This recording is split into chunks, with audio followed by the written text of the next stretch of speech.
Alright boys, what's going on? In today's video we're going to be discussing and recapping yesterday's 2025 Motocross of Nations at Ironman. It was a pretty good day of racing, and I think we all kind of expected Team Australia to win. I'm going to go through the top 10 really quick. Australia first, of course, USA second, France third, Belgium fourth, Slovenia fifth, Italy sixth, Sweden, surprise, in seventh, Switzerland 8th, Latvia 9th, and Spain 10th. Out of my top 10 predictions, I only got 2 of these right, Australia 1st and Spain 10th. I was very close to getting the top 4 completely correct, with Belgium 2nd, USA 3rd, France 4th. Up until Lucas Kühnen decided to obliterate himself, I guess, doing a cartwheel. I can't find a video of the crash anywhere, but that wrecked my predictions. And Latvia and Italy, I messed them up by 1 position. So I was very close to getting a lot right this year, but the way this race goes, you never know who's going to crash their brains out or what's going to happen. So the first race was MXGP and MX2, and Jet Lawrence ended up basically dominating the entire thing. Started about 3rd or 2nd behind Lucas Kühnen, and after a few corners, he absolutely made a beautiful, amazing pass around the outside before the old Godzilla jump. Jet Lawrence just finds ways to have just these crazy, insane, sexy lines, and he never looked back from Lucas Kühnen. Kühnen kept him honest the whole race, but at the same time, I think Jet was just managing that gap like he usually does. Coming into this weekend, I thought Lucas Kühnen and Hunter Lawrence were the only 2 that could even come close to beating Jet Lawrence. And now after this event, I think Hunter Lawrence might be the only guy to beat Jet Lawrence straight up. I don't think Kühnen has the pace. Maybe if they went on a European track, I could see Kühnen beating Jet. But Hunter Lawrence and Jet Lawrence are the 2 fastest riders in the entire world right now. I don't think you can change my mind. Some people might argue Hayden Deegan, but we haven't seen him on a 450 just yet. So yeah, Australia is probably going to be very hard to beat over the next few years, especially because Kyle Dan Webster, he went down in the first turn in both of his motos, and he clawed his way back up to about 15th or 16th each moto. If that dude didn't go down on the start, holy shit, Kyle Webster was like arguably one of the quickest 250 guys. I don't think he would have beaten DeWolf or Cooper, but maybe he could have slotted him behind those guys because he was absolutely ripping. I think he's improved massively since last year, in my personal opinion. So if they keep the same lineup for next year, I don't see anybody beating Australia, really. And then in 3rd was Geiser, and then Eli Tomac was in 4th. Tomac was all over Geiser for the longest time. I thought he was going to make the pass for sure. Couldn't quite make it stick, and then Lappers kind of got in the way, and then he kind of lost his rhythm a bit. But 4th for Tomac, that's kind of where I expected him to finish, 4th or 3rd. Great ride for him.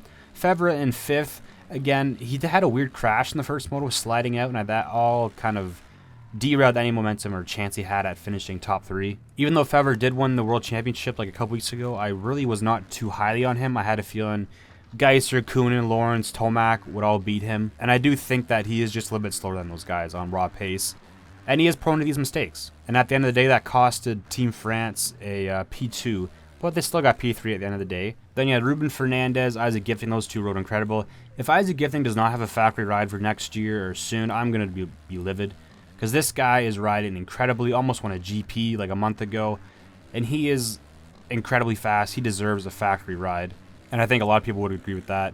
Kai de Wolf was the best MX2 rider across the whole weekend. He got terrible starts, so he couldn't really get too far into the top 5 or anything like that. Even then, I think the guys in the 450s were just had a bit more pace than all the 250 guys. But the Netherlands was really kind of screwed over. Koldenhoff crashed his brains out yesterday in the qualifying race. It was kind of a weird crash. He landed on a guy and then did a somersault, landed on a little jump, so he was out after that. And then Valandrian crashed his brains out in the final moto of the day, so that kind of screwed Netherlands' any chances of a top 10. If all 3 of them rode and finished every moto, they could have been in the top 5 for sure. They were looking pretty good after qualifying day. But DeWolf was basically their only rider. Mathis Fellin in 9th did a really good job in the first moto for him. I kind of expected him to be towards the top 250 rider. He had a terrible start in the last moto of the day. He finished ahead of Cooper, which was really good for Team France, but he definitely was off the pace of like DeWolf and Cooper, and I think even Kyle Webster for sure, but he rode very solid. And then Cooper in 10th in the first moto, terrible start. I believe he started ahead of DeWolf. He kind of hung with him in there for a little bit, but I think he did fade towards the end of the moto. I didn't expect him to beat DeWolf this weekend. I think getting 2nd or 3rd behind him is like really all you can ask for Justin Cooper. Some people had him beating DeWolf, but I just couldn't see it realistically. I think he did the best he could have done. If Deegan was riding with the broken collarbone, I think he would have done much, much worse. If Deegan was healthy, he probably would have won the 250 overall for the day. I will agree with a lot of people there. But I think Justin Cooper did the best he possibly could. And I don't think you could be upset at him for that. And the final talking point of the first moto, Team Germany got absolutely shafted less than 2 corners into the damn day. Langenfelder kind of goes down at the very, before he even gets to the first corner. Gets run over. You can barely see it on the race replay. I'll try and throw up a couple pictures or maybe a quick clip without getting demonetized or something. Langenfelder got run over. Haven't really heard what's going on with him yet, but it looked like he broke his collarbone or something. Jersey was all ripped up. He was out for the entire day. Germany's chances of a top 5 or anything. Top 10 were shafted, gone right then and there. And then a corner later, Ken Roczen slips it down, not like him, lays the bike down, gets run over, and he's basically dead last. But he does crawl his way all the way back up to about 17th or 18th. So that was a good recovery ride, but Germany were just screwed over instantaneously after that moment. Which was a shame because they could have easily been in the top 5. Langenfelder, top 5 250 rider. Roczen, top 5 450 rider. Spies is a top 15 guy from what it looked like. So Team Germany definitely could have been in the top 5. Also, I gotta say, I am done betting on these Kühnen brothers to just show up and just ride solid motos. Especially Sasha Kühnen, man. I knew coming this weekend he was going to be like the quickest 250 guy, him and DeWolf. And he was either going to win or he was going to just completely blow his brains out on the track somewhere. Won his qualifying race the day before, looked pretty good. And then in the main days, this first race of the day, he got a pretty bad start. Was back in the pack. I think he was up in like 12th or something like that. Goes down at some point during the moto. Not the end of the world, but it is what it is. He was still in an alright spot. He was still ahead of Cooper at that point. And then on the final lap of the race, there is actually no videos of his crash. But on the final lap, he's laid it down, coming into the back wood section. And it's a blind spot. And Cooper was a few seconds behind him, so there was no flagger. So Cooper must have landed on his bike. And for whatever reason, whatever happened there, Kühnen's bike just was done. It wouldn't start back up. And that was the end of his moto. So he went from a top 10. And I think he ended up getting like 21st or something like that because of where he was by the time the leaders finished, he still scored some points, I guess. But that right there was basically Belgium's chance of winning the thing completely gone. And then in the final moto of the day, Sasha Kühnen, I think he got like a dead last start or something. And there's no videos of it, but I'm pretty sure he went down on like one of the opening laps and then went down again later on in the moto because he jumped up and down a couple times between positions. And he got up to like 23rd at the end, 20th. It doesn't even matter. He was absolutely nowhere. So again, Sasha Kühnen has the pace, but man, he just cannot keep it on 2 wheels. And his brother did good in his first moto, got second. Wasn't going to beat Jet, but in the final moto of the day, was on pace for second again. And then halfway through the moto, it just cuts to him and his back fender's gone. He probably cartwheeled, obliterated himself somewhere, did a yard sale. I haven't found a video of the crash yet. But yeah, the Kühnen brothers, one of the quickest riders in the world, but they just cannot stay on 2 wheels. I think maybe they just get nervous for this event, or they just do not know how to settle down. So yeah, for next year, I'm out on the Kühnen brothers. I can't trust them to stay on 2 wheels. The second moto of the day was MX2/Open category. Hunter Lawrence basically led it from start to finish after like the first lap. He got by Jan Pansar and Fabio Santos, I believe it was. Hunter Lawrence, people have to start putting respect on his name. He is the only guy I legitimately think can beat Jet Lawrence straight up. He was absolutely flawless today, and he's made such a big step up this year.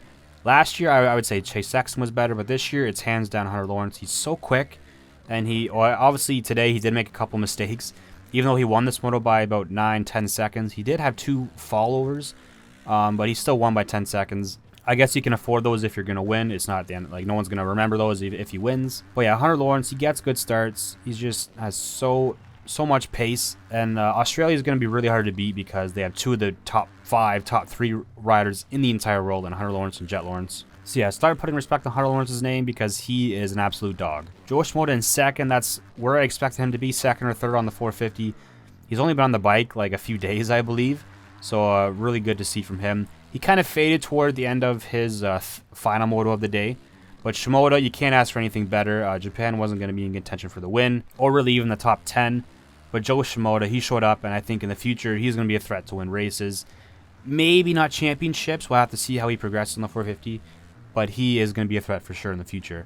And Jan Pankar, however you say his name, it's the Slovenian. Give this guy a factory ride. Okay, he's been top 5 in MXGP sometimes, and today he got 3rd, beating out Everts, Renault, like Bonacarzi, DeWolf, Landrin, all these guys on factory rides. Like, Jan Pansar, he only finished 15 seconds behind Hunter Lawrence. That is pretty impressive. I think in his final model, he got like 14th or something like that. Didn't get a good start. But with how stacked this field is, man, Jan Pansar, this guy better be on a factory team. Him and Isaac Gifting, they better have rides or I'm going to be pissed. These guys are incredible. And Team Slovenia, if they can find a third rider, oh my god, they could be deadly. 5th for them is their best result ever, and I was surprised. Jan Pansar did well last year, but this year he took an incredible step up. So good for him. Liam Everett's first time on the 450, I believe. I don't think he's been on the bike very long at all, like maybe a week, not even. 4th in the first moto, and then I think he got 7th in the final moto of the day. Can't really ask more from him. He's kind of been up and down after his back injury last year, but he basically carried Belgium because he didn't do anything crazy, didn't wad up. He got solid, good results. I'm not sure if we will ever see Liam Everett's kind of win a lot of races anymore because of his injury. I'm not sure how well he will recover from that. You can't really ask more from Everett's, really. Max Renault 5th. I was a little bit disappointed with him. He's had an inconsistent year. At the start of his season, he was looking like he could contend for the championship, and then got injured, and he's just been kind of up and down since then, really. 5th in the first moto, not bad at all. But in his final moto of the day, he got 9th, I believe, getting passed by Gifting in the final, like, couple laps, which costed France P2. So a little bit disappointing for Maxime Renault, especially in that last moto of the day. I expect more from him next time. Just the speed and consistency is kind of the only issue with Maxime Renault, really. Bonacarzi in 6th. He had, again, solid results for Italy. Couldn't really ask more from him. I didn't expect him to beat guys like, you know, Lawrence's or Coonen's or whatever. And then RJ Hampshire 7th. My God, man. He should have been 2nd in that MX2 Open race. But coming into this weekend, I really did not trust RJ Hampshire. I was worrying about him constantly. In the MX2 Open race, he crashed, I believe, 3 times. First time, slid out at the top of the old Godzilla hill. His own fault, really. At first, it looked like Shimoda might have hit him, but Hampshire's fault, slid out. Not the end of the world. He still could have got 2nd after that crash. And then he was coming up behind Jan Pansar. Pansar was looking back, pretty, kind of reminded me of Deegan the way he was riding a little bit. He was definitely slowing up a little bit. But RJ Hampshire, he doesn't have that IQ when it comes to passing and riding, in my opinion. He's got the speed, but his IQ or decision-making is just not there. Runs into the back of Pansar, into the rut, drops it down, loses a couple spots. And then I think a few laps later, he's just on the gas coming out of a corner down the hill. And just, honestly, I'm surprised he didn't break his collarbone or anything like that. He's lucky not to get hurt there. But yeah, RJ Hampshire, oh man, just speed but crashes. And then in the final moto of the day, I'm going to put up a little clip of his crash. He absolutely... He obliterated himself. He drove right into like a stand or something. That's, you know, he was just sending it out there. And at that point, there was no point in finishing the race, really. Because he was so far back at that point. And I think he was like, you know what, I'm just going to call it. I'm riding like an absolute animal. I'm just going to get off the bike for now. What's crazy is I think Hampshire would have done better than Chase Sexton. But the crash is what got to him. I think he's got more speed than Sexton right now. But his crashes, man, that's what really costed the States of any chances of a win, really. I don't think it would have happened even if he didn't crash, but those crashes really costed the States of any chance of winning, really. And then Kai de Wolf 8th. Again, I didn't really expect him to win races or anything like that, especially with the starts he got. Man, he got terrible starts, man. But he ended up beating Coonan and Cooper and everybody else. That's all he really needed to do. Philandron rode actually a lot better than I thought he would. Didn't finish far behind de Wolf, beat Cooper in the first moto. But I don't think I've seen his crash, but in the final moto of the day, he crashes out. And the Netherlands, any chance of a top 10 is just gone after that. Unfortunate for him. But yeah, the Netherlands, next year they have, even if they have the same lineup, I think they still have a shot. Koldenov's kind of retiring after this season. I'm not sure if he will be back. But yeah, the Netherlands, a bit of a disappointing weekend. I expected more from them. But that's the thing, man. With this Motocross Nations, you can't, just weird things happen. It's just the way it goes. And then Justin Cooper gets 10th in both of his motos in the day. Pretty solid from him. I think if he got better starts, he could have done it a little better. In that first moto, he did kind of get hung up by Roxon. But either way, 10th.